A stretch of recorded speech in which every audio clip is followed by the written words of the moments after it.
নামাজ ভঙ্গের কারণ 19টি। নামাজে অশুদ্ধ পড়া,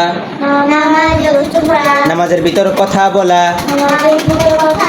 কোনো লোককে সালাম দেওয়া, সালামের উত্তর দেওয়া,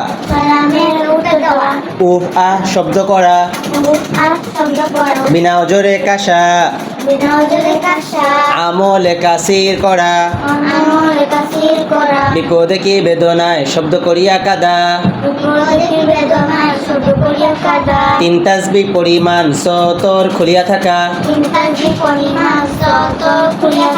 মুক্তাদি ব্যতীত অপর ব্যক্তির লোকমা নেওয়া। জি, সুসংবাদ ও দুঃসংবাদের উত্তর দেওয়া, নাপাক জায়গায় সিজদা করা, হ্যাঁ, কিবলার দিক হইতেছি না ঘুরিয়া যাওয়া, নামাজে কোরআন শরীফ দেখিয়া পড়া, নামাজে উচ্চস্বরে হাসা, নামাজে দুনিয়াবি কোনো কিছু প্রার্থনা করা, নামাজে খাওয়া ও পান করা, হাঁচির উত্তর দেওয়া, ইমামের আগে মুক্তাদি দাঁড়ানো।